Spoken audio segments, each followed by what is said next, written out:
Hi, everybody. I'm Bryan Mudd, a fan of South Plains politics. Here's your talking points for this week. Who's ready to go back to the gym tomorrow? It's the latest business getting the okay to reopen, but how many of you are really comfortable doing normal things again? And nothing could be more frightening right now than living or working in a nursing home. But Texas leaders are starting to try new things to protect our most vulnerable. From the studios of KAMC Television in Lubbock, your local election headquarters. This is Talking Points with Bryan Mudd.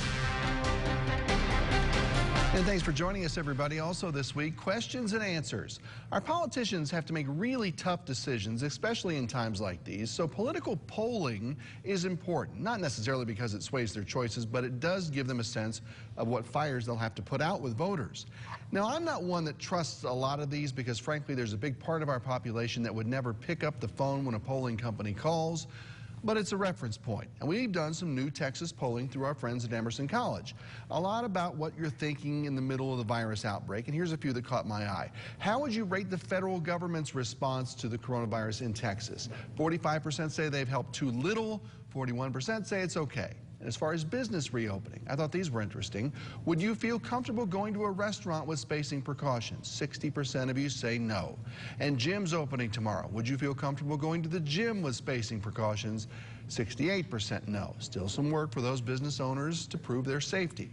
And if those businesses don't do well, the city doesn't work well because those businesses provide sales tax revenue that the city relies on to pay for projects. Everything from street repairs to library books. And because of the virus, a lot of that money now can't be planned for.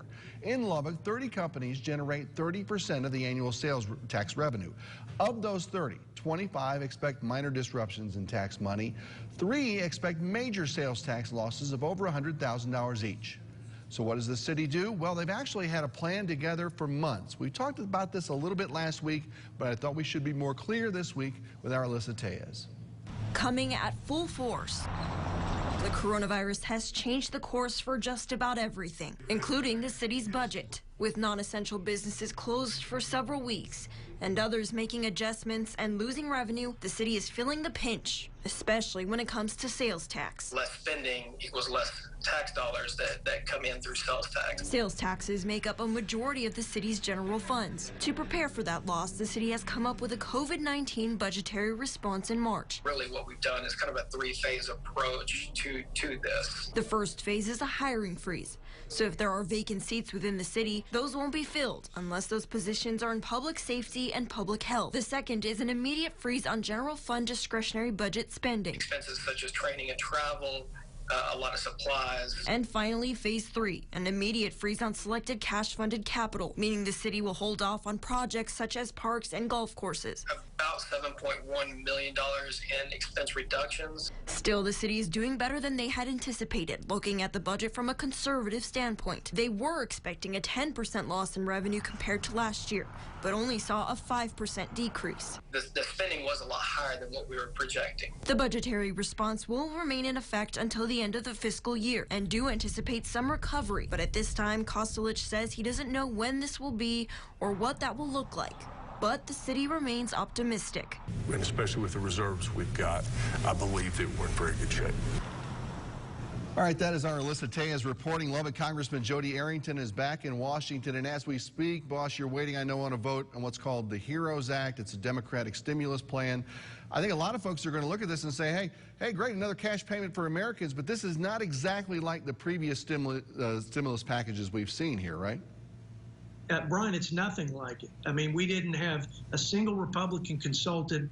It's been a completely partisan sham process the whole way, and it's why in the product itself is just a big liberal, big government wish list for Democrats. I mean, this is a picture, a clear picture of their agenda for the last year and a half, and now they're trying to ram this in under the guise of some Recovery Act. So it's pretty pathetic in that regard.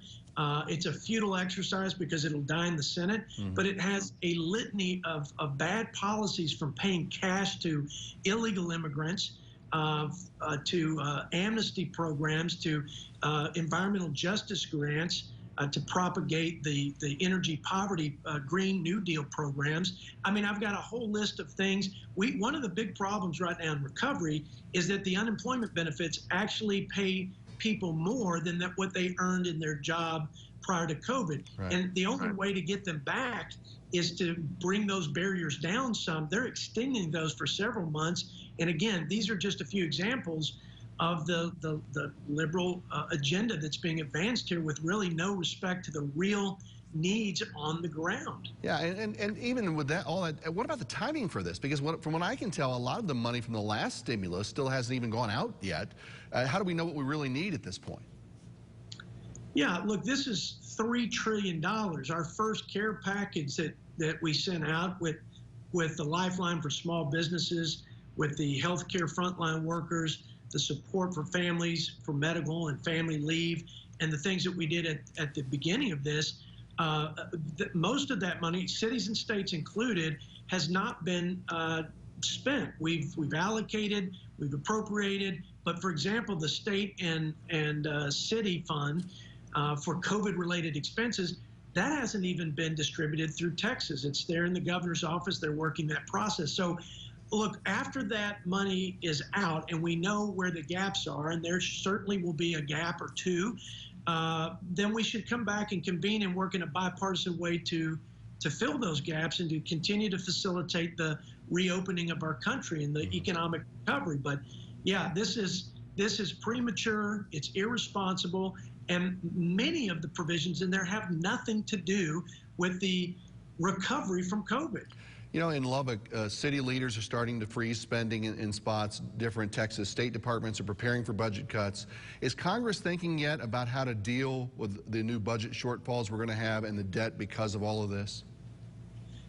Brian, I'm leading a bipartisan group.